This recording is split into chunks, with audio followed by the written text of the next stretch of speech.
喂，大家好。今晚係12月5號星期五晚第一節節目。係，我係你哋嘅節目主持人 K 龍軍總司令 K 隻秋黃偉俊。係，仲有老馮喺度。咁啊，今日咧就盡量回復正常啦嚇。係啦，但係未正常之前咧，有啲嘢交代翻嘅。係。係啦，啱啱響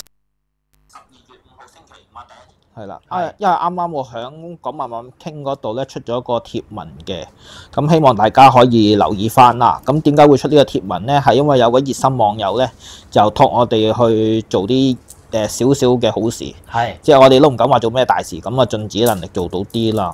但好似未出到，可能撈緊。係啦，咁啊原因係有位網友咧就自己將自己珍藏嘅玩具拎咗出嚟，係啦，就呢個。係，咁啊拎出嚟俾大家望一望先啦。係啦，仲有啲佢自己呢啲就係後加佢哋。係啊，佢自己自己再砌咗啲嗰啲配件出嚟嘅。呢個就係呢個係邊位啊？Iron Man。鐵甲奇俠。東尼史達啊，係 Tony Stark。係啦。咁我就唔攞出嚟啦，因為入邊有啲配件，我驚甩咗咧就唔知點揾。係啦，咁有啲 accessory 咧都可以俾大家望一望。呢個就係佢自製嘅嗰個座啦，呢個係啦，咁佢可以擺喺度嘅。另外佢仲有個 accessory 即係配件啦，呢個係啦。咁佢呢個 figure 咧就係諗住係做一個義賣啦咁樣，睇下有冇網友係有興趣嘅。咁如果有嘅話咧，咁就可以喺我哋直播時段咧就會有出價咁樣，咁啊價高者得咁底價咧就會係咁我頭先而家應該大家喺 Facebook 專頁見到嘅，係啦，就應該。詳細資料可以參考翻，啱啱喺 Facebook 出個貼文，咁有多款配件啦，咁啊，我哋而家出埋呢圖俾大家望一望啊！呢圖 send 俾阿 Alex，因為我部手機傳送得慢。唔得，Alex 啊，我 send 幾張圖俾你，你幫我出得唔得啊？咁啊嗱，咁底價就1600蚊嘅，咁或者買家可以自己補價，咁啊價高者得。咁先至聲明啊，收費咧我哋全數會俾翻火災嘅災民嘅。係啦，咁但係唔收錢，我哋唔會收現金。咁如果最後成功競投到嗰位咧，就麻煩佢直接捐錢去慈善機構嘅戶口嗰度，咁啊攞翻張收據。咁攞翻張收據，咁我哋就俾翻件貨物佢。咁最緊要我係避免嗰啲現金交收啊，希望大家明白同理解。而當然啦，慈善機構係指邊個咧？咁我哋可以再詳細商討下啫。譬如係仁濟醫院或者係我 send 咗俾你啊，公益金嗰類啦，係啦。咁呢一個希望大家明白。係好。咁至於點樣出價？我哋集中喺我哋 Facebook，唔係喺我哋呢個直播嘅時候留言出價咯。係啦，咁。直播係有2段嘅，咁我哋第一段已經開始俾人競價㗎啦。咁當第一節完嘅時候，我哋會記錄翻個價去到邊度。咁第二節就一開頭會同大家講已經去到邊度㗎啦。咁我哋喺第二節尾段咧，我哋會截止，咁再同嗰位競價嗰位朋友咧取得聯絡。咁佢可以透過翻我哋嘅電話63074369 WhatsApp 翻我哋詳細交收嗰啲事宜。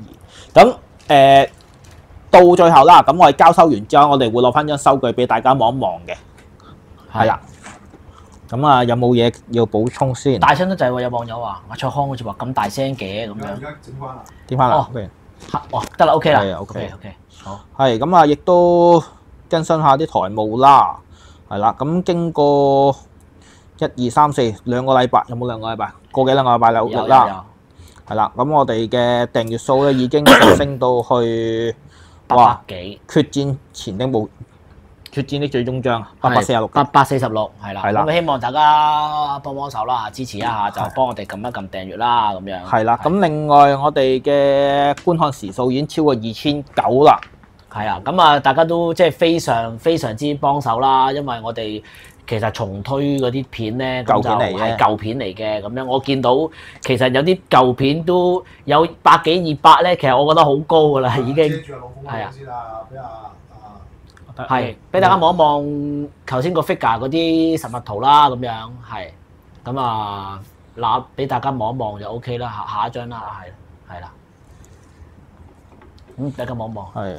咁亦都老實啦，咁嚟緊我都會繼續將啲舊片重新剪輯擺翻上嚟嘅，係啦。咁暫定啦，而家睇翻先，逢星期2就應該係上翻港漫冠軍系列先嘅，星期3就做翻龍虎門前傳外傳剖析嗰扎先嘅。係。至於之後禮拜4或者禮拜5啊、禮拜6日點樣咧，就容後再處理啦。係啦。咁另外都買一買個廣告啦，咁樣咁我哋大約1個鐘頭之前咧就出咗一條片啦，咁大約係8分鐘到嘅。嗱嗰條唔係舊片嚟嘅，嗰片係新片嚟嘅，係全新製作嘅。咁又係有阿方佳鳳啊、方生親自配音啊、做剪接啊、出埋字幕啊咁樣。咁因為我啱啱先望到，咁我就都睇咗頭幾分鐘咁樣，幾過癮嘅對我嚟講，同埋點解幾過癮咧？就因為佢入邊嗰個電波少女咧非常之養眼，非常之正，個設定非常之好，我非常之有興趣嘅。同埋因為佢講嗰個應該係有漫畫同有動畫嘅咁樣，咁大家有興趣嘅可以睇睇啦咁樣。其實唔需要好多時間啫，8分鐘嘅啫，唔同我哋以前啲片咧喐啲都個幾兩個鐘嘅咁樣，8分鐘嘅啫。係咁，另外就補充翻啦，方山因為而家近排咧就搞咗個新嘅頻道，叫做方山機聖 ACG 頻道嘅，咁大家方便嘅就過去訂閱下啦。咁個頻道嘅連結咧，我就擺咗喺我哋港漫漫興2.0嗰個貼文嗰度嘅。咁大家我哋都喺留言區出一出啦，我哋都我哋都喺個留言區度出埋阿方生嗰條 link 啦。如果大家有興趣嘅，都撳入去幫阿方生撳一撳個訂閱啦，支持一下啦咁樣。係咁啊，因為方生都好幫得手啦。如果大家望一望我哋後邊嗰個 backdrop 都非常之靚啦，同埋佢即係佢構圖佢唔係求其幾張拼埋一齊咯，咁佢真係有執過啊咁樣。望下後邊嗰個黃毛記咧咁樣，我呢個黃毛記咧佢重新用 AI 執咗嚟嘅，我就咦咁有型嘅咁。即係同當時畫風唔同噶嘛，咁樣我都問一問阿老鳳哥，佢原來方生咧，佢係用 AI 執過之後先至再重新即係幫我哋上嘅咁樣，咁都即係非常之好有心機啦咁樣。有網友已經係幫手訂閱咗啦，多謝支持，多謝，係啦，希望大家多多支持啦咁樣，係。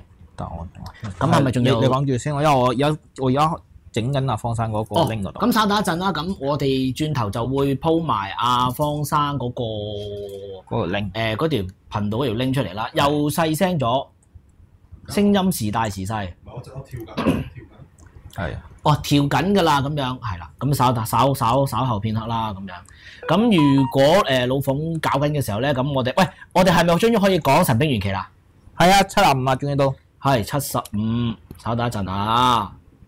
真係停咗幾個禮拜陰公，咁冇辦法啦。真係有出書噶嘛？冇，佢之前出，因為我哋之前超前咗3期啊。唔係佢係有出嘅，中期有出75嘅。我喺報攤見到。因為我哋之前超前咗佢3個禮拜，咁所以咧唔係應該係佢停刊嘅時候，我哋繼續保持進度，所以輪到佢墮後咗3個禮拜。係好啦，咁啊75期就係開始呢個新篇章啦，萬劫之門篇啦。咁如果佢出到萬劫之門篇嘅話咧，咁佢起碼都會出到去100期啦，應該係嘛？佢好似打完蚩尤係99期啊嘛，係嘛？唔係97期蚩尤復活，打到101、102先蚩尤先肯收皮。咁啊係仲有成都幾個月玩喎咁樣嗱，咁啊希望唔係佢而家好運啊74都出到，佢應該搏老命出埋146嘅。同埋不過出唔出神兵2就另外。我有個小道消息啦吓，咁就係好似因為之前係印刷費嘅問題而令到停咗啊嘛咁樣，但係大家都知啦，因為黃生黐埋咗個仆家冚家產嗰度啊嘛，咁有理由相信咧就係由個仆家冚家產出印刷費，所以先至令到即係呢個神兵玄奇啊可以繼續出到啊，同埋其他書都仲有啲機會出到同埋其他嗰啲咩復刻乜乜柒柒啊嗰啲咁樣啦咁樣，咁其實我覺得係好事嚟嘅，咁因為神兵玄奇講真就雞肋嚟嘅啫，咁你硬呢個印刷費。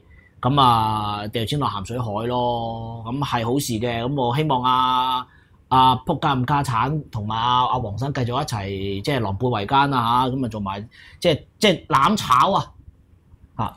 好啦，咁啊講翻阿內文先啦。咁啊，一開波咧就係有個大智慧星球啦，咁呢個大好似當時係仲未有一個真實名字啦咁樣。咁啊，萬劫之門加一個琥珀嘅粒陷位啦，咁就即係好明顯就琥珀係一個鎖匙啦。咁好，咁就又有啲回憶啦，就係講翻當時，咦唔係喎，對唔住，就係五隻妖圍攻阿炎神，係啦，圍攻炎神，再加埋牛郎咁樣，咁出咗呢個靈龜破殼。好啦，咁今次中唔中計咧？咁樣，咁啊今次咧牛郎就發現到係阿牛郎主動發現有問題喎，咁啊叫啲僆就即係向後褪啦咁樣。咁啊喺後褪嘅時候咧，咁又已經有一隻就跌咗落去啦。咁係邊個嚟咧？就係山妖。一期都有咁3隻妖嘅真嘅。係啦，山妖同海妖就喺呢一招入邊就已經瓜咗啦咁樣。咁啊就係種仙殼斷頭，跟住就加多呢個白虎剝皮。係啦，咁啊，其實我覺得係非常之可惜嘅，因為即係阿牛郎佢咁難先至有佢自己嘅勢力啦，咁樣一嘢就屌你老尾俾阿都唔知算唔算係佢勢力喎，佢都係聽佢老細支笛啫嘛。咁都算嘅，起碼有人幫佢洗下廁所，走走趯趯先啦。唔緊要，仲有冰火二妖唔驚嘅，係嘛？一個洗廁所，一個煮派俾佢食。係咯，咁起碼有啲靚係嘛咁。咁啊，琥珀就同阿炎神就大發神威啦。咁但係其實我覺得就即係理論上，我覺得嗰5隻妖咧應該係要高班啲咯。咁你話晒有成千歲，就跟阿蚩尤東征西討乜乜，大部分時間係結咗冰昏迷狀態啊嘛，即係武功停滯不前咁樣，冇喐過。係佢好嘢㗎啦，冰封咁耐出嚟唔趌下。喂，其實繼續冰封先啱喎，一解封就屌你老母即刻攞飯盒。喂，其實呢個萬劫之門或者呢一個位置咧，都係好奇怪啦。即係好日都唔嚟一個人，一嚟成班人，係咯，好似旅遊團咁樣。今期呢個打到咁上下，後面成堆人又演走緊過嚟，黐線嘅。好啦，咁啊，終於睇到阿炎神出呢個麒麟分屍啦，咁樣。咁喺個畫面上咧，係我覺得真係幾好嘅嚇。咁但係就即係全版嘅彩稿啦，咁樣嚇。咁啊喺呢個時候咧。咁啊，牛郎就發現到原來係可以將5大限咧交替使出嘅咁樣，咁其實我有少少唔係好明嘅，佢不嬲唔係可以即係一招接住一招咁出嘅咩？咁點解突然間話可以交替出咧？佢意思即係點啊？即係應該係響融合埋喺中間出嘅。但係老實呢一啲個諗法其實冇咁大不了嘅。後尾咩風暴連埋咩秘魯權杖嗰個分離異能一齊用都仲得啊嘛！佢古怪咯，同埋佢話交替出喎，唔係同時出喎。咁其實本身有2招咧就好難同時出嘅，冰雹同埋烈火。咁譬如佢出完烈火之後出冰雹咁啊，咁不嬲都係咁出噶啦，不嬲睇時勢出喎，出風暴，出完風暴出烈火，咁算唔算係交替出啊？我又冇，所以我唔係好明點樣交替出咯。其實應該係喺招同招中間咧，即係可能。即係你可能連續出2招烈火嘅時候，中間加啲冰雹喺度，可能叫交替咯。烈火、冰雹再烈火咁樣，再冰雹再烈火咁樣。將一招中間再加其他嘢落去嘛。但係其實呢個好典型咧，都係加埋就勁啲嘅諗法咧。其實就好似就唔好啱數。所以我一路都諗唔明點樣叫交替出。咁冇辦法啦，牛郎咁睇下佢個屎忽樣就知道佢幾多聰明。你睇下你咁靚仔，都知你幾咁蠢。係啦，嗱，跟住佢係冰雹配烈火啦，咁即係同時出喎，似乎係嘛？唔係交替出，係同時出喎。不過算啦，我知玉記啲嘢係。唔係，總之而家呢刻佢2個溝埋就一定勁啲嘅。係咁啊，炎神就俾神龍尺係咁卜。咁啊應該冇乜大礙嘅，因為神龍尺就冇乜攻擊力啦，即係都係覺得。好啦，咁啊又出多招勁嘢，叫做青龍碎角。咁啊非常之少出嘅呢個，同埋鳳姐無敵，我記得佢出過一次，跟住就收工。王者無敵啊！王者無敵，鳳姐無敵。其實王者無敵係青龍碎角應該只係響泰山之戰嗰度咧，45期同46期中間嗰個階段出啫嘛。係。佢之前打空炎王嘅時候，好似都係出到靈龜破殼啫嘛。係。白虎木其實有冇用到都成問題。好咁啊，卒之就反壓翻阿牛郎啦。咁啊，牛郎就覺得哎呀唔夠打啦，要走佬啦。咁啊，因為但唔知點解咧，牛郎又突然間又好熟路啦咁樣。咁啊，唔係咁佢熟過鹽神嘅，始終即係走去個佢都係早，我都係遲你5分鐘入嚟啫喎。係做咗一段時間嘅。你諗下，玉法王帶佢過嚟俾鬼迷完之後，又學古拍刀術，跟住又撞到幾隻妖。撞完幾日妖之後，跟住又入去食下啲獸肉啊，飲下啲獸血，跟住又撞到花神條鹹魚，見到翻嚟鹹魚又見到蚩尤個魂魄，係佢嚟咗好耐㗎啦，計落比阿鹽神熟路好多嘅。係啦，咁啊，因為牛郎唔夠打啦，就帶阿鹽神去萬劫之門嗰個位嗰度，等佢俾啲嘢，即係嗰啲妖魔鬼怪去迷惑佢啦，咁樣，咁係非常之成功嘅。係啦，成功到係點咧？就係直接啲講啦，就係俾鬼迷。係啦。咁啊，鹽神就直接係將自己嘅手斬咗落嚟嘅。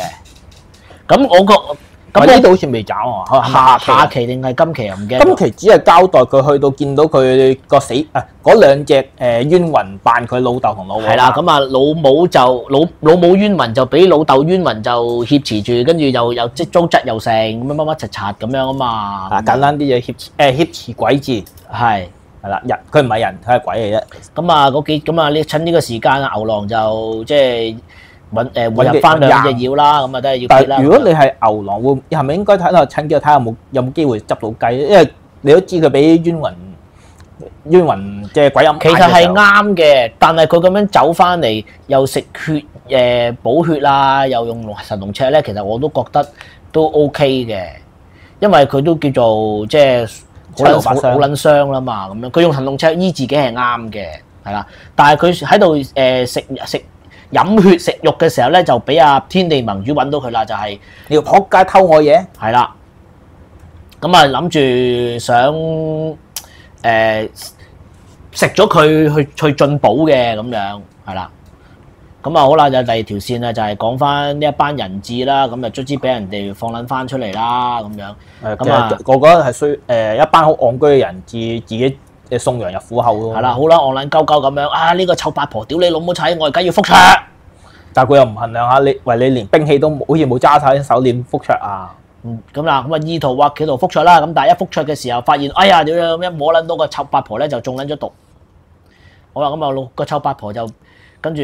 唉，真係，其實我覺得咧，應該喺呢個時間咧，俾後邊嗰隻嘢強暴，嗰呢叫咩名我唔記得咗。空破軍，空破軍強暴。下期諗住強暴佢啊嘛，點知俾人變異形啊嘛。嗰次係佢係一支棍喺度咁樣穿咗出嚟。之後異形伸條脷出嚟啊嘛。係啊，跟住我覺得喺口度伸咗個棍頭出嚟。我覺得擺到明係致敬異形嘅嚇，唔係我覺得應該真係要俾佢成功強姦到會好啲咯，咁先嗰個逼力、嗰個壓迫感同埋絕望感先至夠啊嘛。但係問題，東方紅喺普遍大家心目中都唔係一線嘅女角，就算俾人奸俾人論，都唔會有逼力出嚟喎。唔係因為佢次次戇撚鳩鳩咁衝撚咗出去，冇後果啊嘛。咁卒之俾一次後果佢，咁咪即係你永遠一定會有受教訓噶嘛，冇理由。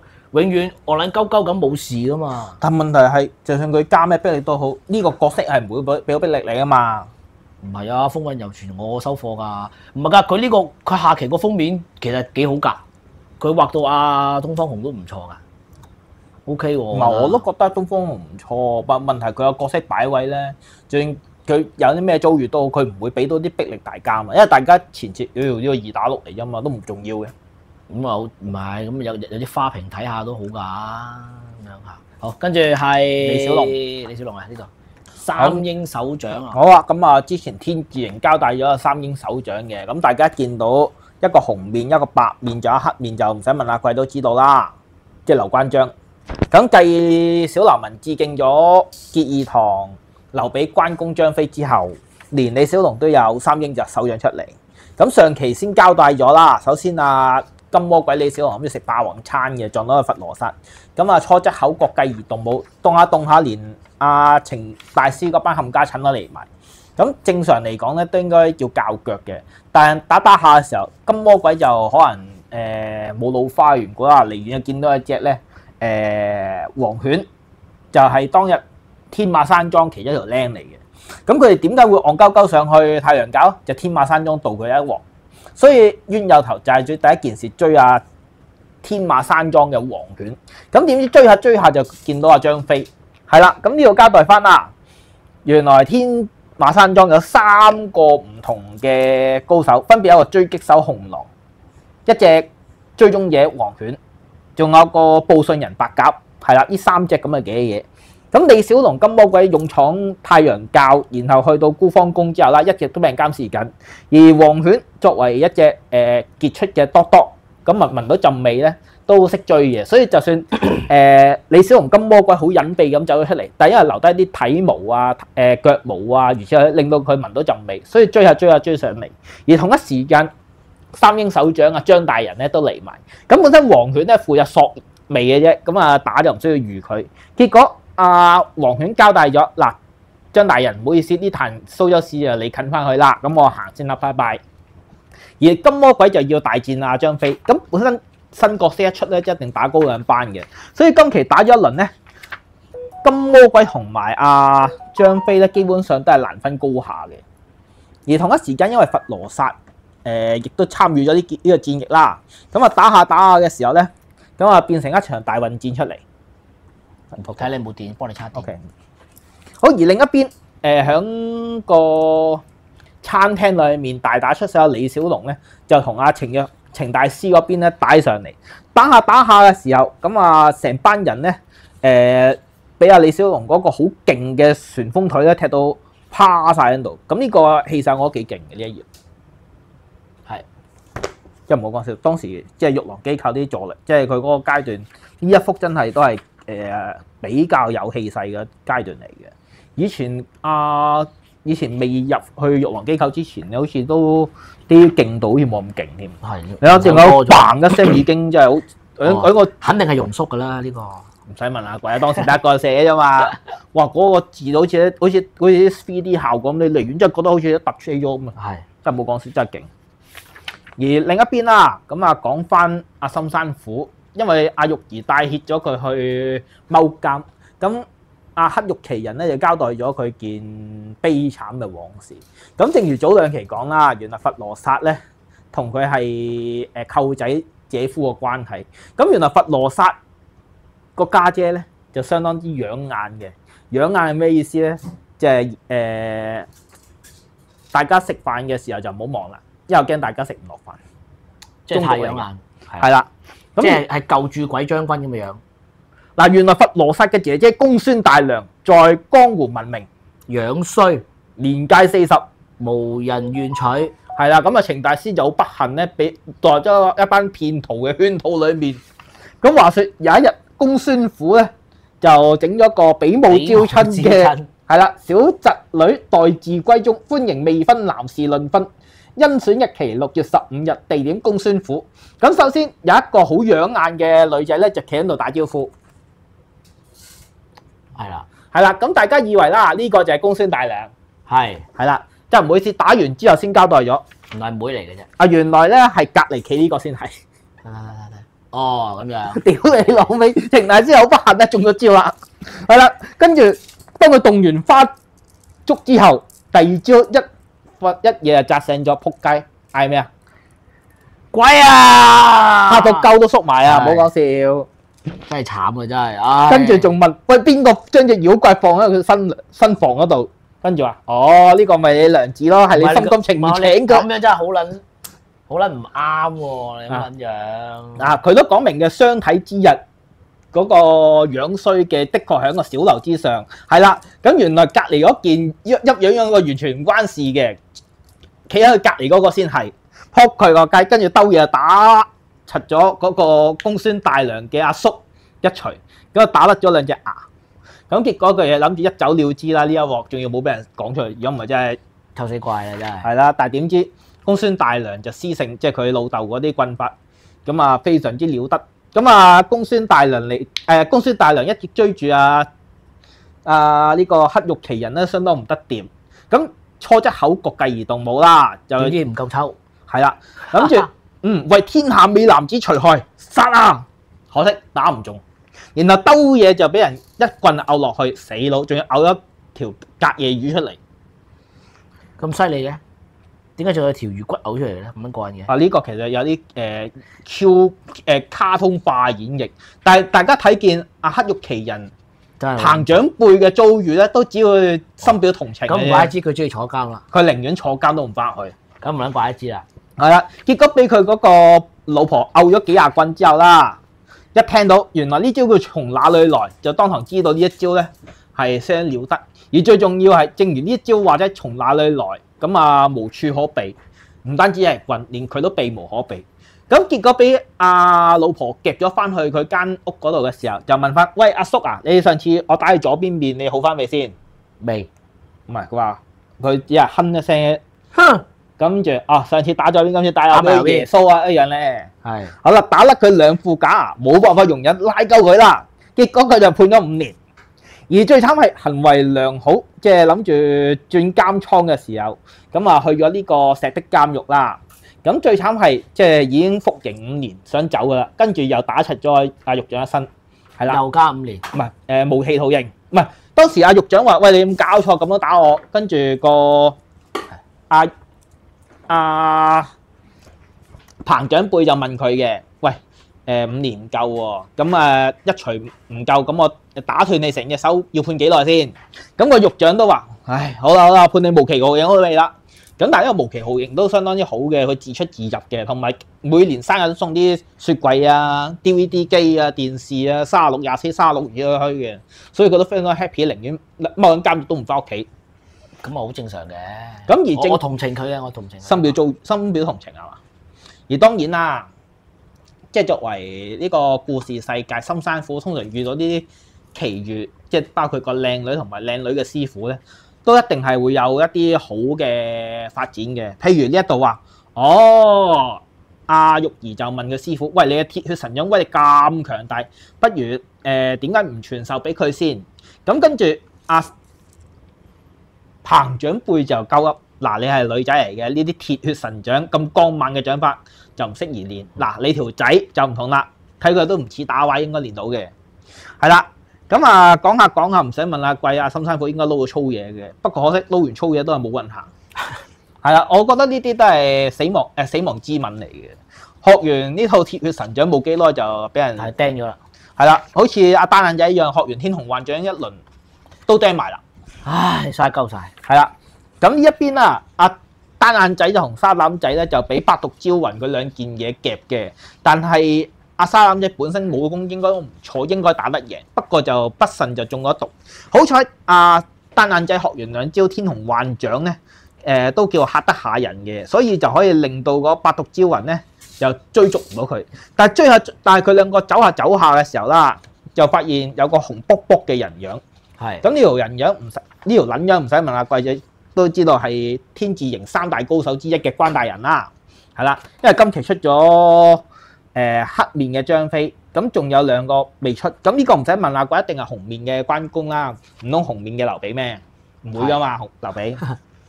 好啦，咁阿關公就望一望沙膽仔嗰個奪樣啦，就見到靚仔，你面有指紋，有中毒跡象喎，隨時呆甩喎。嗱咁啦，阿伯我都識少少功夫，唔使問阿貴，你都係中咗邪門功夫，不如我幫你醫嚟。咁本身沙膽仔無色無相，應該就 OK 嘅。咁有人幫一幫就更加好啦，慳翻唔少功夫。係。點知逼完毒之後冇耐，對方唔截住，不過仲要加碼落去，咁大撚鑊啦。因為如果對方功力不斷傳過嚟咧，隨時就會經脈斷裂，生死操控喺對方手上。就算沙膽仔有殺龍有悔啊，咩旋風八腿啊，乜乜柒都冇撚用，因為武功廢咗噶啦。咁至於下期咧，應該有久違嘅角色出咗，叫九紋龍，係啦，係喎，收埋咗好耐咯喎。係因為上次佢就同阿石志豪打柒咗，唔係懟冧咗阿痔瘡佬之後，佢兩個就着草啊嘛，跟住俾阿太陽教主打到重傷，算打到重傷。太陽教主唔喐手都整到佢重傷。咁九紋龍就爬下，見到一個阿伯，咁個阿伯抬咗佢翻屋企應該。咁亦都唔使問阿貴啦，下期無招拳法應該都係九紋龍啲奇遇嚟，個個都有奇遇噶嘛，冇奇遇就唔係李小龍啦。咁亦都可能會穿翻咧，當日冇妖咧，唔知邊個揼柒佢一身嗰條友，就係用無招拳法，因為獨孤劍法就專破招式，咁無招無式你偏偏無法可破，咁應該都係咁樣啊！我估應該都係咁上下嘅。咁大家合理預期啦，遇到啲強敵咧，義氣爬呢班英雄好肯定要升呢嘅，所以獨眼單眼仔就練天雄幻掌，深山虎就練鐵神掌。咁文龍唔知會唔會有無招拳法啦？係，好啦，咁大家明白，即係呢啲情況咧，李小龍始終都係處於一個救人與被救嘅狀態啫。但係大家好似忽略咗一個咧個角色，邊個啊？石志豪係喎，去邊度啊？俾人捉鳩咗啊嘛，到而家佢班人諗住想救佢嘅，都即係救下救下都唔知自己去邊度。佢哋自己都要俾人救。咁點喂，算？呢個典型李小龍套路嚟噶嘛？永遠都係俾人捉啊嘛？一係俾人捉，一係被捉嘅過程裏面，一係着草嘅過程裏面，得三個情況嘅啫，唔會有第四個情況噶啦。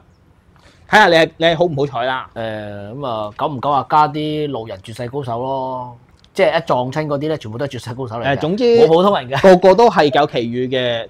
深山虎嘅奇遇比較好啲，有條女喺度。係。咁文龍其實作為一個情場浪子鬼見愁溝女王咧，呢啲劇情應該去翻佢度會好啲嘅。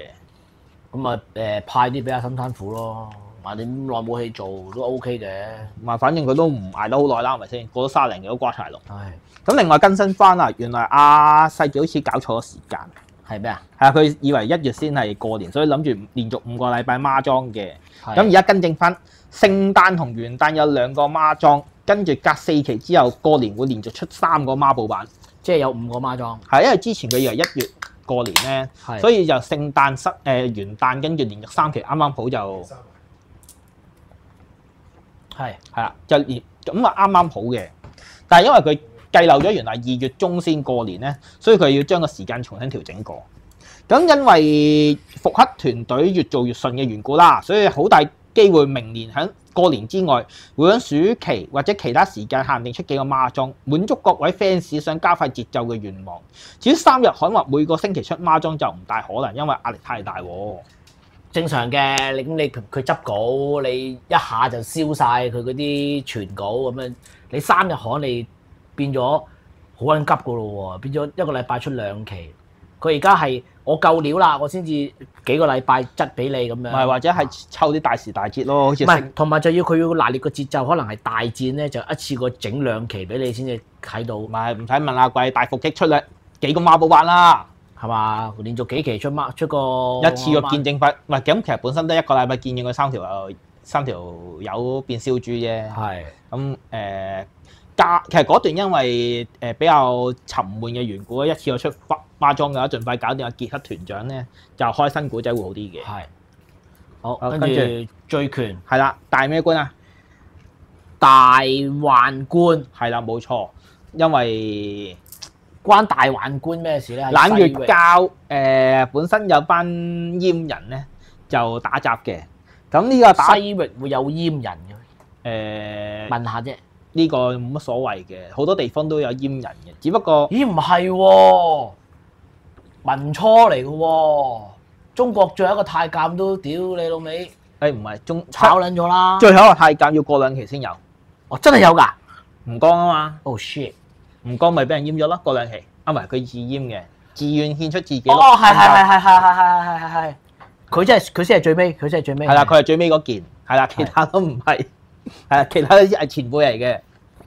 好咁啊，上期先有一個非常不幸嘅角色咧，就高處墮下。仙兒係啦，本身就嗰3個東甩係射阿黃無忌嘅，點知黃無忌避開咗，結果東甩就射咗個仙兒嗰架月電輕舟嗰度。係。結果輕舟一爛之下咧，就高處墮下。咁啊，嘣嘣嘣嘣嘣，咁啊唔使問啦，貴都應該都甩皮甩骨啦，粉身碎骨啦，散晒啦。咁啊，黃無忌就眼淚鼻涕一齊流啦，而最慘係西摩當堂就腳都軟埋，因為佢本身條賓州就冇用嘅，咁佢個哎呀疾咧都死咗啦，咁佢哎呀疾打嗰種就仙兒個肚裏面，咁啊仙兒瓜咗，即係個種都冇啦，係啦，咁呢刻冷月公主哎呀唔想懟冧條八妹，唔緊要，而家諗住執死雞懟下黃無忌，點知黃無忌咧怒髮衝冠，單憑個氣勢咧嚇到阿冷月公主唔敢同佢打。咁咩一膽二力三功夫，好似蚩尤話齋，你啲膽量咁入，點練好功夫啊？所以冷月公主廢咧係理所當然嘅。係。而呢一鑊阿冷月公主諗下唔撚對路喎，即係咁多高手嚟到，風雷雨電四射瓜 Q 晒，連嗰兩個月姬都收咗皮啦。咁得翻佢同埋西魔，所謂雙拳難敵四手，何況嗰度唔止4隻手，所以諗下都係較腳穩人啲。而呢邊阿黃無忌啱啱唞一唞順條氣之後啦，見到佢哎呀外父啊趴咗喺地下嗰度啊，當堂過去望一望啦，就發現佢哎呀外父啊瓜 Q 咗，跟住回想起當日阿仙兒個肚大咗之後，佢同毒仙相處嘅點點滴滴，個蘇蝦係無辜嘅，唔可以俾人恥笑佢。但係帶住肚嗰件已經一屍兩命，咁我哋循例上都係要講嗰句嘅血債血償。咁而搞一大輪之後啦，到最後冷月公主係成功搭住月殿輕舟咧，同西魔走咗佬嘅。係。咁現場咧就剩翻黃無忌同醉蛙，仲有昏迷咗嘅赤飛。咁但係點知打下嘅，即係溝通緊嘅時候啦，離遠就望到赤飛就俾個不明嘅胡鬚仔咧夾走咗。咁唔知係咪諗住玩個屎眼嘅緣故啦？咁黃無忌都擔心佢係好基友俾人搞嘅，所以諗住追。但係追下嘅時候就已經不知所蹤。咁而家問題就嚟啦。咁啊毒仙條鹹魚都留喺度，仙兒就跌咗落街。咁循例上黃無忌都幫佢執骨同收屍嘅。係。咁醉蛙自動請纓啦。嗱，赤飛嗰邊就我跟，毒仙條鹹魚你搞掂啦。係啦。咁呢度簡單就同佢交代完之後啦，阿黃無忌就循例之後攞去執骨嘅。咁首先喺其中一嚿石嗰度見到仙兒件衫嘅破布隻鞋，跟住黃無忌再望下，兩隻手揸住個頭，見到仙兒嘅下半身。係。咁唔使啊嘛，佢應該死鳩硬噶。嗱，就算鍾英偉再度，唔會度九死邪功將佢復活啩？冇啦係嘛，散咗啦都。鍾英偉唔知會唔會度到喎？磁場轉動啊？九死邪功，不過唔知佢點九死邪功法啦。唔係，就算再復活咗，嗰啲手腳應該唔黐唔埋一齊噶喎。唔識喎。唔係可能佢阿鍾英偉度嘅就會先移下半身復活，就個肚對上嗰啲咧就唔見咗嘅，係啦。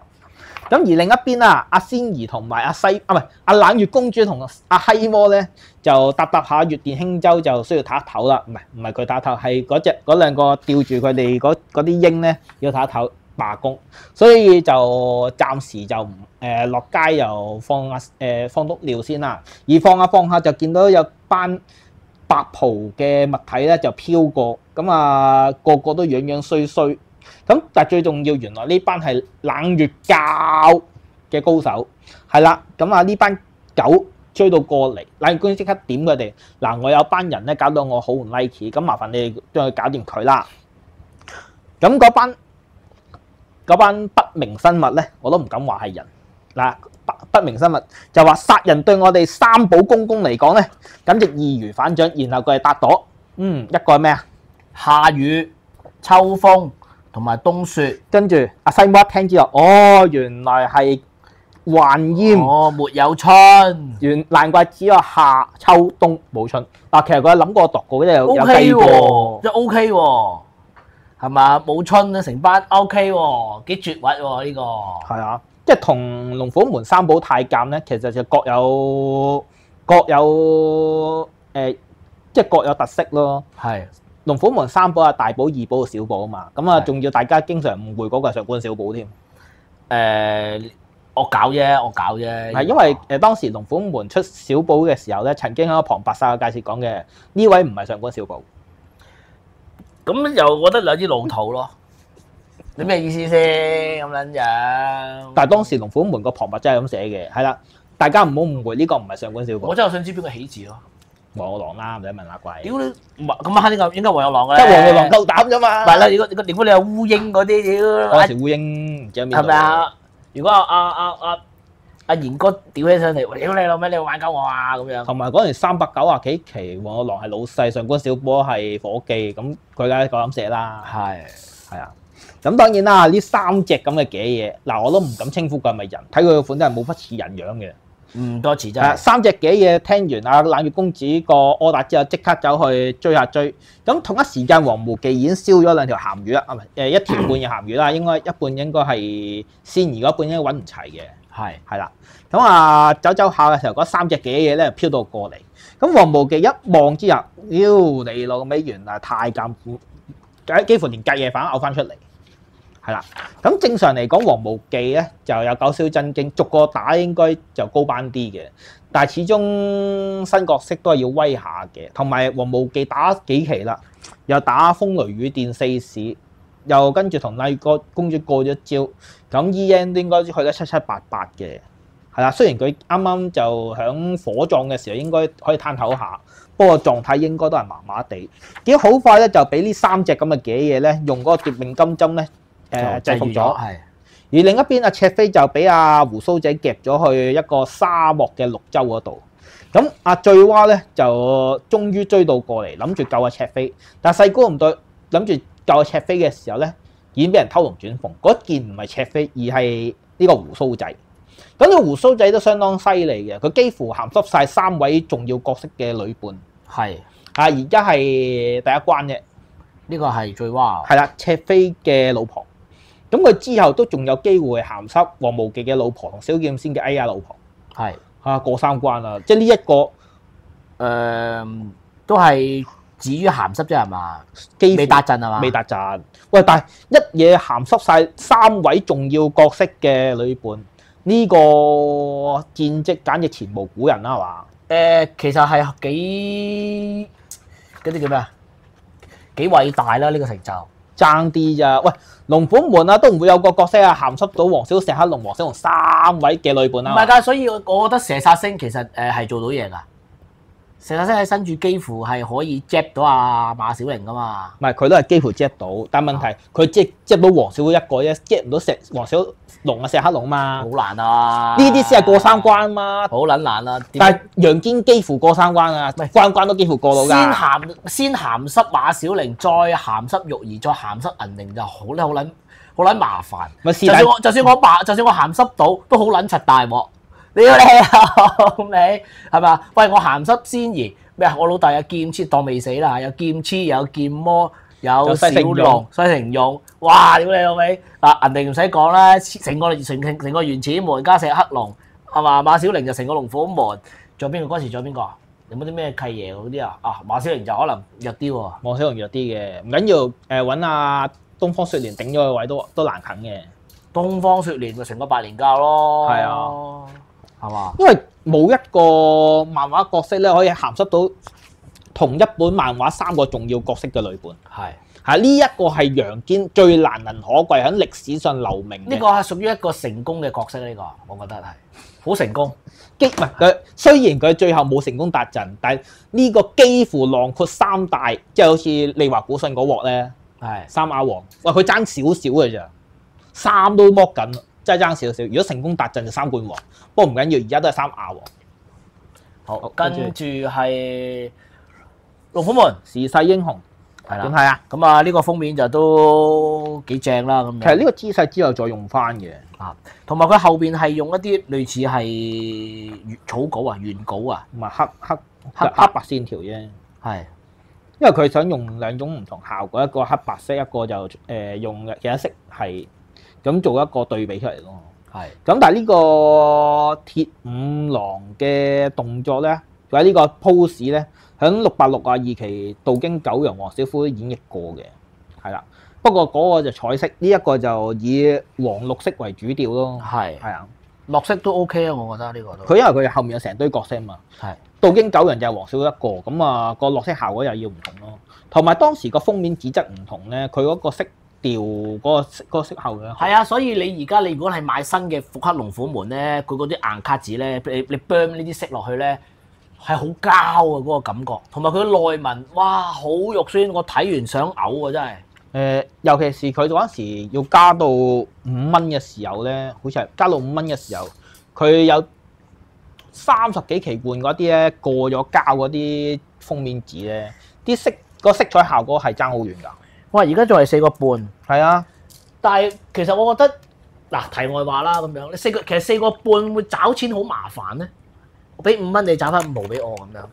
但係嗰陣時毫紙都仲屬唔屬於流通咧？嗰陣而家用流通啦。你諗下4個半，即係等於而家你俾15蚊，佢找個5蚊俾你一樣啫嘛。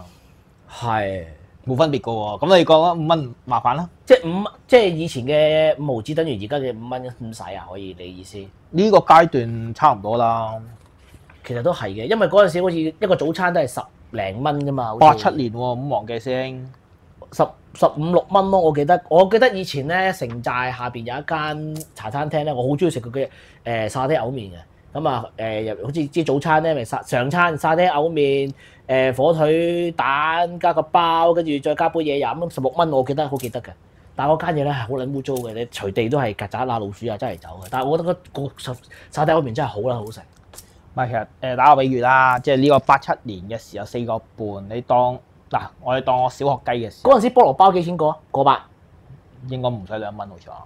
我小學雞嘅時候。我印象中，我讀小學嘅時候，菠蘿包係個8咯，雞尾包係個半咁上下咯。但係你小學嗰陣時咩年份啊？我小學我大過你㗎。係啊，但係呢本書應該你小學都未開始讀啊，師兄。先，佢早過你小學啊？我6歲讀一人班啊嘛。係啊，82加6。88咯。88咯。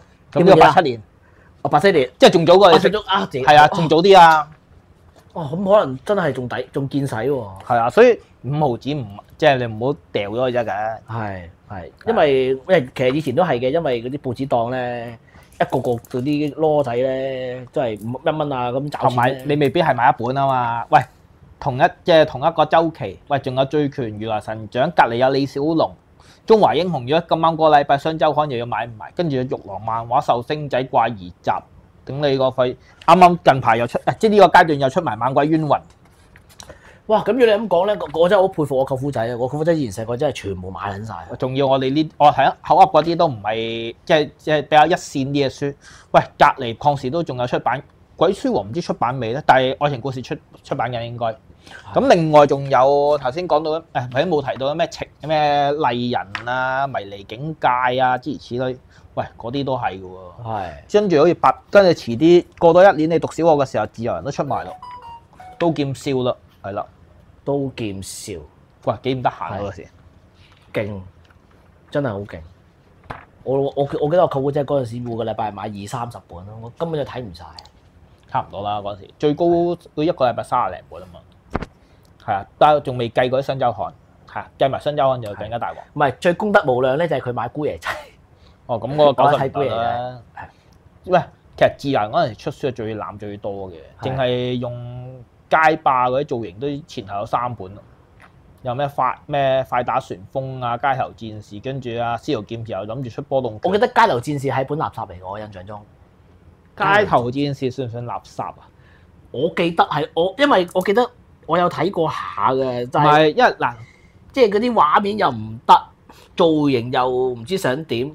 嗱講真嘅，因為同樣係自由人咧，快打旋風好似瓜柴早過街頭戰士嘅，係嘛？街頭戰士嗰啲特點就係額頭會出現 level 幾嘅嘛 ，level 10啊、20啊、30啊、99啊、109如此類推嘅嘛。但係快打最特點就係阿司令就中意阿軍佬啊嘛。哦，呢個李宗興嘅喎。嗱，呢個係快打街頭戰士志文畫嘅。但係快打旋風我仲大鑊，出埋聖鬥士星矢啊、北斗之拳啊、蜘蛛俠嘅，係啦，咁嗰本應該好快瓜咗咯。哦，荒山基聖 ACG 頻道係咪？係啊，我上面有個連結 send 咗出嚟嘅，置咗頂係嘛？呢度啊嘛，我冇嘅，點解我呢度冇嘅？你冇咩？你試下撳呢個。哦，全部啊！哎呀，我成日都唔知道。哦，得啦，應該見到啦。冇都係冇，都係冇啊，咁奇怪。你重出多次啊？好啊。好。我哋重鋪多一次阿方生嗰個頻道出嚟啦，咁啊大家有興趣就幫手撳一撳個訂閱啦，咁樣係好出多次，定係我電話有問題咧？好似你都係未有喎。係咯，咁撚奇怪嘅，咁奇怪出唔到。咁啊，阿利士幫我出多次啊！哦好啊，我撳咗2次，好似都見唔到。食咗拎有條。我都係咯，我都啲連叫食咗嘅，奇怪嘅真係。如果而家好多留言啊，而家好多留言啊，食好多留言。係咯，食哇頭先人數跌咗勁咯，唔知點解頭先有50幾，突然間掉翻10幾個咯，嚇撚死我！頭先10幾個我跌撚到得翻，唔知咩事咧？係咪我哋個頻道俾人制裁啊？同埋我見到係有啲減 view 咯，我條頻。唔係咁有啲訂閱咗未必睇嘅，佢都唔知有嗰條茂利都唔知睇嚟做乜。唉，唔好笑人哋，唔好笑人哋，唔好笑人哋。唔係嗰個係咪個朵愛好個朵好行嗰個豬魚仔啊嘛？係啊，唔好笑人哋，唔好笑人哋。其實我唔知佢知唔知，其實我哋知道你訂閱咗嘅。係咁其實可能佢都知道我哋即係要睇我哋先有話題啊嘛。冇啦，我都冇咩好同佢哋講啦。唔係佢要睇我哋佢先有話題，我哋唔提佢，我哋都有其他話題啊嘛。咁啊冇辦法啦。係啊，所以佢要睇下我哋講乜，佢先有啲嘢可以作到俾我哋啊嘛。佢遲下作下，唔知會唔會作到天花龍鳳？屌佢啲創作人都幾高下嘅。係啊，又揾緊模型你把聲啊嘛。AI 模型啊？唔係係用變聲器打上嚟模型你啊嘛！屌你老屎真係。其實真係好鬼搞笑啊！真係。好啦，我哋龍虎門啦。係啊，龍虎門啦。咁本身都係白骨城上嗰幾條戰線，不過上期主要交代咗四龍同二郎神兄弟相殘，同龍虎雙王打文殊天尊。咁今期都係繼續文殊天尊俾人打嘅，我都唔敢話佢同龍虎雙王打，因為大家睇點數嚟講咧，嗱上期用陰世道人轉咗佢一嘢之後，跟住文殊逼開咗佢，然後再中咗黑龍偷心一嘢，跟住石紅又嚟到又毆咗一棍兩嘢，跟住還咗一招2-1，跟住黃小虎連出3腳截住咗文殊，跟住再用虎尾腳踢佢屎眼，即係3-1，跟住石紅一嘢毆落4-1，跟住文殊還翻一招4-2，然後黃小虎再嚟一個陰世道人轉5-2，係啦，跟住石紅又嚟黑骨爪就6-2，係啦，跟住石紅俾人踢一腳之後6-3，然後黃小虎執雞係7-3，係啦。打咗10頁左右啦，比數係7-3嘅，我都唔敢話佢同龍虎雙王打，我覺得佢俾人打多啲嘅啫。佢係沙包咯，畢竟龍虎雙王喎。嗱，講武功雖然就比唔上文殊天尊，不過默契又搭夠1+1等於3嘅，咁啊抵你俾人打啦。應該唔係用武功咯，應該係內功咯。如果隻抽嘅話，你要講靈活或者講招式，我覺得佢唔夠黃小虎嚟咯。佢純粹係功力高、抗擊力高。所以先至叫做即係打高一班咁啫。其實佢冇，即係如果佢冇話打高嗰一班喎。咪即係俾人打多幾錘，純粹力量型傷咯。純粹以力量。即係如果大家去教翻係同一個 level 嘅話咧，我覺得即係可能即係阿龍黃小虎九陽咁啊，即係用翻同一個 level 咧，黃小虎隻抽都係打贏佢，我覺得。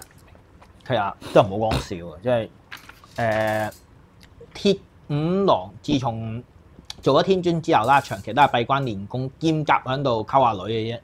咁佢實際上佢要做嘅工作咧，都係白骨城上代勞嘅。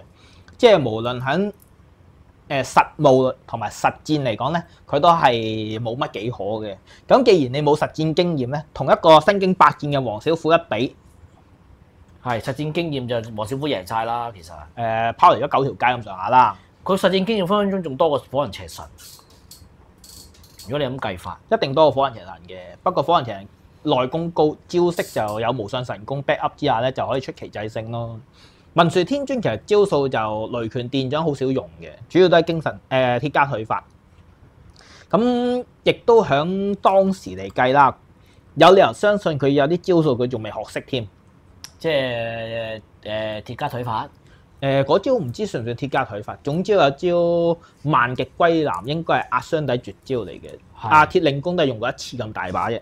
咁鐵五郎係未出過嘅，未出過。係啊，所以綜合各方面嘅評估嚟講咧，以實戰可能鐵五郎係比唔上二郎神四龍元帥，不過功力高好多係真嘅。係啦，如果鐵五郎教翻同樣 level，即係24層天、25層天咧，有理由相信四龍或者二郎神可以贏佢。佢贏嘅只係功力啫，同埋佢老豆嘅寵愛咯。係。咁而因為上期講咗四龍大戰二郎神啦，今期就要交代另一條戰線，就白骨城上大戰阿大舅爺。咁呢度就交代咗啦。白骨城上其實點數上好似優勝少少，畢竟佢對手咧鋼鐵一樣。雖然卓不凡就有一個鋼一般嘅鐵臂，不過你係鋼一般啫。咩刀啊？叫貝葉刀係嘛？呢個係咪啊？佢阿卓不凡係咪叫貝葉刀？新主好似叫貝葉刀啊嘛。唔係，貝葉刀係黃陵嘅。哦，對唔住，係啦。咁新主個金剛伏妖刀係啦。咁呢一度咧，其實佢係牽涉咗幾樣武功，本身有金剛不死神功，跟住今期又交代咗佢有大力金剛功，然後有金剛怒掌，係啦，如此類推。咁主要都係佛家嘅武功，但唔知個師傅係道教嘅高手啦。都靈上人係啦，唔知點解嘅救主係咪新主佢有講嘅？佢係帶藝入咩純粹記個名響都靈上人門下，實際上應該冇學過嘢嘅。係啦，佢而家都冇話。都靈上人識嗰啲嘢，屌乜嘢咩僵屍功啊，乜柒柒嗰啲啊？古屍不壞決，僵屍手。咁但係其實最後其實拉翻逍遙老祖，原來同佢嗰個家族都係淵源嘅真。係。咁呢一度啦，卓不凡大戰白骨丞相嘅過程裡面，就見到嗰班冇乜幾可表現到嘅文殊保鏢咧，就有個擊罪數打巢咗啲卒仔。係啦，同一時間阿白骨丞相見到。人多好似唔夠人打喎，所以就爆啲石骨蘭香咧，牽制翻對方嘅兵馬。咁暫時呢邊兵馬咧，其實打成點咧都影響唔到大局嘅。事實上去到龍虎門呢啲階段，啲流羅打流羅，就算邊嘅流羅贏咗咧，大家都唔會寄望嗰啲流羅可以改變咗成個形勢嘅。所以大家可以keep過唔提都冇所謂。攝下時間，攝下頁數嘅啫嗰啲。但係循例上，因為大家都有啲都要交代下嘅，都要交代。大家 call 係成隊流羅喺度，唔通大家喺度睇啲教主打佢自己落場打咩？俾人屌噶嘛，唔係咯，就好似但係唯一係嗰個保鏢咯，阿鐵五郎個保鏢咯，唔撚使打咯。唔係而家都有打，落去打卒仔咯。係啊，文殊嘅保鏢落場打卒仔。屌，其實我覺得理論上你要保護我，你要勁過我先可以保護我噶嘛。唔係，可能佢嘅作用係擋子彈咧。呢個我嘅邏輯咯。唔係，佢嘅作用係擋子彈。係啦，咁但唔包降龍十八腿咧，就唔係喺我 list 範圍之內嘅。我只有個擋子彈。如果佢舉魚槍嘅話咧，嗱我頂住，我就會咁擋住嘅。係啦。但係如果佢出黑龍偷心嘅話咧，唔好意思啊，教主你我個 list 唔包㗎。其實佢仲合約寫明嘅，嗱點300口徑我會擋 AK47我都擋。手榴彈我都照擋嘅，係啦。但係牽涉超級係嗰武功咧，不力狂龍就幫你唔到啦。係啦。嗱，所以簽合約好重要嘅，列明咗我工作範圍係啲咩。而除咗呢班流羅打流羅之外啦，有兩個旁邊惡咧都走過嚟睇下咩環境嘅。翼龍就係翼龍同天勾路遙，因為銀鈴嗰單嘢要爆咗鑊啊嘛。咁正常佢兩個都要睇下可唔可以執到死雞出去救銀鈴嘅。咁天勾路遙就醒啦，嗱。而家有條好橋，趁下面亂世佳人嘅時候，我哋就出去救下銀鈴。咁天勾佬講完之後，呢條擺明係屎橋嚟㗎，乜咧就好橋啊？唔係，咁其實佢都有合理嘅。下面打到並拎扮難嘅時候，趁佢哋唔為意咧，都有機會得手。但係翼龍精我冇尾蛇啦，屌你去啊！我喺度接應你。跟住天勾佬要話咩？屌唔撚係喎，你輕功好過我，梗係你喺度接應我啦，係咪先？係啦，咁翼龍一嘢推裝嗱。開玩笑，呢個你提議咧，我冇應承過，係啦。咁當然翼龍同天勾睡咗一大段時候咧，都係循例上要請示佢老細嘅，係啦，佢老細重要啲，係啦。如果老細話要嘅話咧，咁佢兩個點都要落去做。但係佢老細諗過度過研究多咧，都係唔好咁滯。尤其是啱啱同阿龍貫英打完一鑊之後，元氣大損，佢都有啲詫異嘅。估唔到白骨條死老坑咁快就謀反，唔知鹿死誰手。如果唔係啱啱同龍貫英打一鑊金嘅話咧，佢可以趁機會調動兵馬過去執死雞。所以點解要揀啫呢一日咧？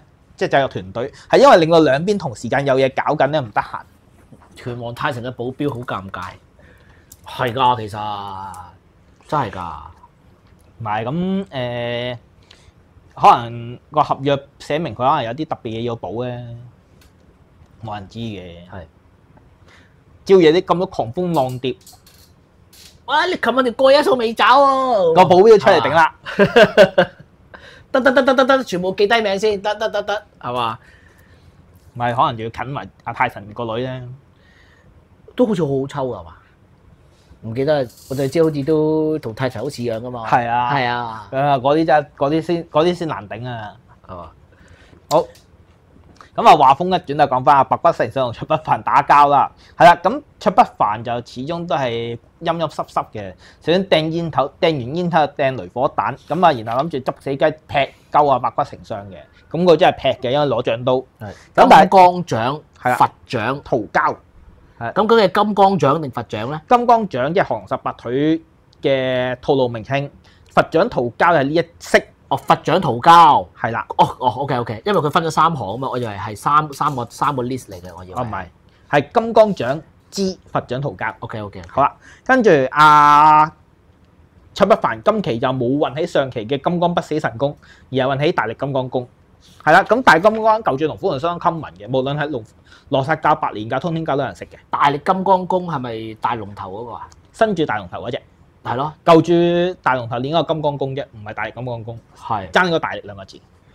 咁其實舊住，我想問，屌你老味，金剛功同大力金剛功有咩分別？咁會唔會仲有一招好大力金剛功啊？其實佢應該係咧參考咗所謂大力金剛指呢個名稱嘅。係。咁大力金剛指大家知道啦，就打到甄利廷殘廢嗰招啊嘛。咁亦都好明白當時玉帝最中意係邊個小説作家嘅作品？金庸咯。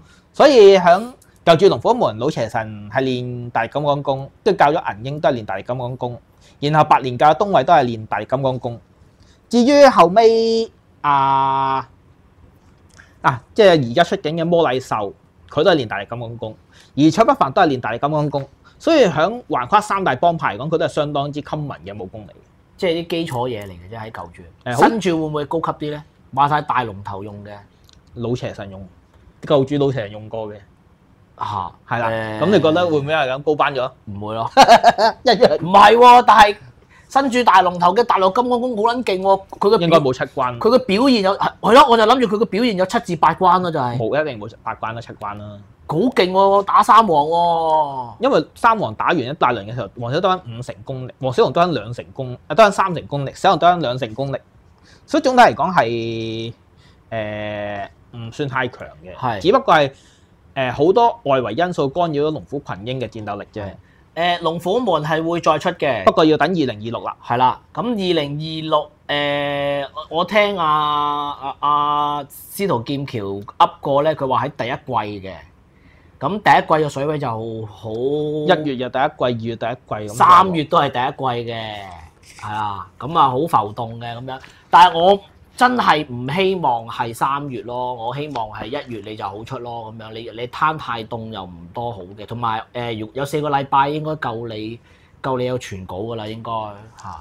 但係停幾多啊？1、2、3、4係咯，停12月咯。係啊，即係停4個禮拜咯。你一月要出噶啦，講真。我個人都唔想佢停得太耐，真嘅。係啊，最好1月盡快出啦，就1月尾都好啊。係咯，唔覺得我哋節目冇嘢講。唔係嗱，達明一派喺呢個戰役都有氣氛嘅，不過過多2期啦，就收工啦。過多2期就俾白骨城鎮砌到收工，攞飯盒。係啊，因為今期卓不凡仲頂到咧，嗰2個達明一塊唔使出嚟。係因為卓不凡。咁我想問下，達成一塊嘅武功都係不及呢個卓不凡嘅，梗係並唔順啦。佢師兄嚟嘅好似係嘛？師弟，佢2個嘅師弟排第5，排第6，卓不凡排第3啊嘛。咁呢2個師弟咁撚弱雞嘅？純粹係做卓不凡啲助手啫。係即係可能出現食到啲粗嘢，咪佢2個幫手啃咯。點知呢單嘢太撚個硬惡啃就，喂，過嚟食生日蛋糕都要啩？係咯，諗住過嚟，喂，偷下光，見下世面，哇，食下蛋糕，喂，屌你老味，點知攞埋飯盒？唔係佢生日 party 中意派飯盒就冇辦法嘅。真係司徒劍橋 firm 咗啦，阿 Debbie。係咪 Debbie 啊 ？DERBY 係咪讀 Debbie 啊？打比啊？唔係咁其實 firm 咗㗎啦，100%firm 咗㗎啦已經。你好來講都未必嘅，可能臨門嘅時候可能再轉人都。唔係咁你咁講啱嘅。總之未出到本書本書未出係嘛都有機會。唔係嗱，打個譬如金龍咁樣，開頭又話鐘英偉，點知臨開波一樣係屌你老味，鐘英偉咪俾人收撚咗皮。唔係佢出咗1期嘅，出咗1期俾人收撚咗皮咯。冇人知嘅。係啦，即係永遠未有結果之前，唔好咁老定。就算有結果咧，下一期咧都可以收皮嘅。咁係啦，尤其是而家大家知道踢波有 VR 啊嘛，係嘛？喂，唔係㗎，再唔係嘅，你絕啲好似係嘛？可能真係司徒劍橋出撚咗1期之後，喂，反應非常之唔好啊！你要轉咗第2個咧，呢個世界冇嘢冇可能㗎嘛，係咪？總之即係你睇下而家嘅香港一樣啫嘛，冇嘢係冇可能。總之有實物見到就最穩陣嘅。就算有實物見到，下個禮拜都可以轉人嘅。唔係咁出咗1期都總係佢都可以轉3個，係啦。好，但係 anyway 都好啦。咁白骨丞相同卓不凡打咗10葉鬆啲，卓不凡已經全面落於下風啦。咁證明嗰句中國人嘅至理名言之一係咩啊？薑係老嘅辣，係啦。咁啊，卓不凡俾阿白骨丞相係咁插到啊，可能呢一句可能令大家一誤會。我意思即係攞隻手插佢背啫，即係唔係插佢屎眼啊？係卓不凡俾佢插到。堅定流啊！卓康3月出，文傳食屎啊！諗下喎，其實主要係睇下佢哋個進度點樣咯。但我個人唔希望3月嘅，因為佢越早出咧，對大家對各位都係好事嚟嘅。你唔係啊？佢購買習慣啊嘛！我連續3個月都冇買，喂，好似毒癮咁樣，係嘛？龍虎門個禮拜出，係嘛？我個心癮會 keep 住買。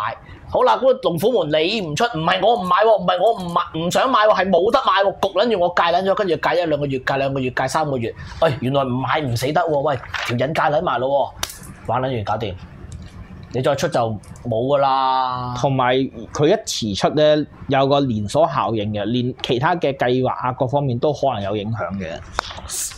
好似1月係新年啊嘛，1月尾啊嘛，2月中好似。2月中啊？係啊，2月中。唔係咁應該冇孖寶咯，你要出㗎啦，講真。喂，呢個龍虎門嘅龍虎門我留翻下一節講我哋嚇，我都想講少少龍虎門啲嘢嘅，因為雖然今個禮拜冇龍虎門啦咁樣嚇。因為好老實啦，龍虎門牽涉到個問題相當複雜嘅。嗱，正確啲而家更正翻個時間啦，2月17號係年初一。2月17號，哇！即係2月中啊。係啊，咁但係又真係好撚尷尬喎。但係如果佢之前即係1月尾出，可能出咗2-3期，咁跟住有孖寶版，其實我講有1個月時間籌備，其實應該趕得切嘅。爭在佢哋同埋，如果你係新年咧，我建議都係出翻孖寶版。因為你隔咗1個禮拜冇得出咧，你變咗又係好麻煩咁樣，你又冇得可以，即係你又冇得即係普通版連出，你因為新年假期印刷廠唔開嘛咁樣，同埋報攤都好多都冇開，係啊，你派書都冇人要，係啊，咁變咗好複雜咯。我都係建議有孖寶嘅嚇。咁當然啦，而家呢刻有好多即係不明朗或者未確定嘅因素要考慮嘅。係啦。咁但係我純粹利申先啦，我個人想盡快出嘅。我想1月1號出添，即係1月第1個禮拜啊。係。其實停4個禮拜好夠㗎啦，同埋我覺得好冒險㗎啦，已經停4個禮拜。咁當然啦，有最新資訊咧，應該風靡第2季會連續出4個雙週刊嘅。雙週刊嚟㗎？係雙週刊嚟㗎，唔係週刊啊？雙週刊。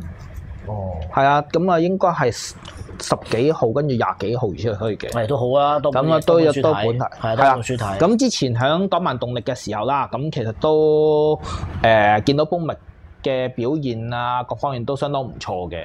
咁經過呢幾個月，即係琢磨之下啦，即係我希望佢可以令到大家有啲驚喜咯。係啊。咁啊，同埋我覺得更加理想嘅情況咧，就係你哋睇完第2季風靡之後，去買翻第1期嚟睇咁樣，咁啊又會更加好。係。好，咁啊，剩翻3頁就係陳奧雲大戰炮先鋒胡姬，咁啊獨路其實已經閃咗去噶啦。咁因為早幾期見到阿契仔個樣咧，啲眉頭眼額冇烏，即係唔係烏雲蓋頂喎，但係白骨丞相就灰灰地喎。咁因為阿獨路都係識得呢啲嘢，一睇知道白骨丞相應該唔撚掂，所以雖然叫佢打陳奧雲，但係佢一直都冇出過手，而家閃埋唔知閃咗邊度添。咁胡姬更加唔會打契家佬㗎啦。唔係，而家佢就用柔情絲咧，就喺度纏阿陳奧雲嘅，不過就係纏唔到。跟住陳奧雲大戰炮先鋒嘅時候，胡姬先得手，但係陳奧雲同佢打下嘅時候咧，就暫時就唔打住，做一個少少嘅現場分析先。係。好啦，阿陳奧雲嘅精密頭腦分析：二郎神戰4龍，雙方仍不分勝負。小夫黑龍合戰文殊已經穩佔上風。至於白骨丞相戰卓不凡已經喺人俾人插到趴街啦。咁暫時4條戰線有2條已經落於下風，自己都俾人打緊。即係就算二郎神贏到4龍嘅話咧，另外3條戰線二郎神都好難平反大局嘅。係，所以阿陳奧雲諗嚟諗去，好決定投降。而第一件事就俾阿炮先生兜除鍋面。咁當然啦，陳奧雲最中意看風使舵賣主球員，佢會唔會再次投誠白骨丞相呢？嗱，正常就冇可能嘅。我係白骨丞相，你再翻轉頭，我都唔收你啦，係嘛？所以陳奧雲其實冇得揀嘅，佢一定要佢自己都舉甩咗手咯。係啊，只不過佢而家呢一個行嘅會唔會係另外有企圖啊或者成嘅啫？係，即係以拖代變咯。因為佢其實計過條數嘅，小虎克龍咧係外援嘅啫，佢同白骨丞相唔係蕭王子。係，蕭王子就話幫你搏命啫，咁而家純粹俾人揸住春袋焗住要搏命啫嘛。主要諗到辦法令到龍虎雙王棄戰㗎，呢個形勢可以扭轉咗啦。你再放翻嗰3條蛋撻出嚟咯。4條啊，同埋銀鈴係嘛？值一飛，銀鈴一飛啊 ，sorry，嗰5個喎，咁就5個。銀鈴運咗另一邊啊嘛。哦，咁冇辦法啦。係啦，分開嚟運。係。咁暫時而家呢刻啦，只要佢哋陳奧雲諗辦法解決咗文殊天尊嗰邊嘅危機之下，首先黃小虎克龍咧就會離開，文殊可以抽翻個人出嚟。咁白骨丞相就算插到啊卓不凡趴咗喺度屎眼開花咧都唔緊要嘅。陳奧雲從來都冇諗住救啊卓不凡，但係只要救到文殊天尊，文殊天尊接啊白骨丞相綽綽有餘。因為卓不凡係佢潛在嘅競爭對手嚟噶嘛，點會救佢咧？唔係咁形勢上佢同仇敵愾，但係好老實，現階段咯。陳奧雲計過度過，佢寧願救二郎神都唔會救卓不凡啦，係咪先？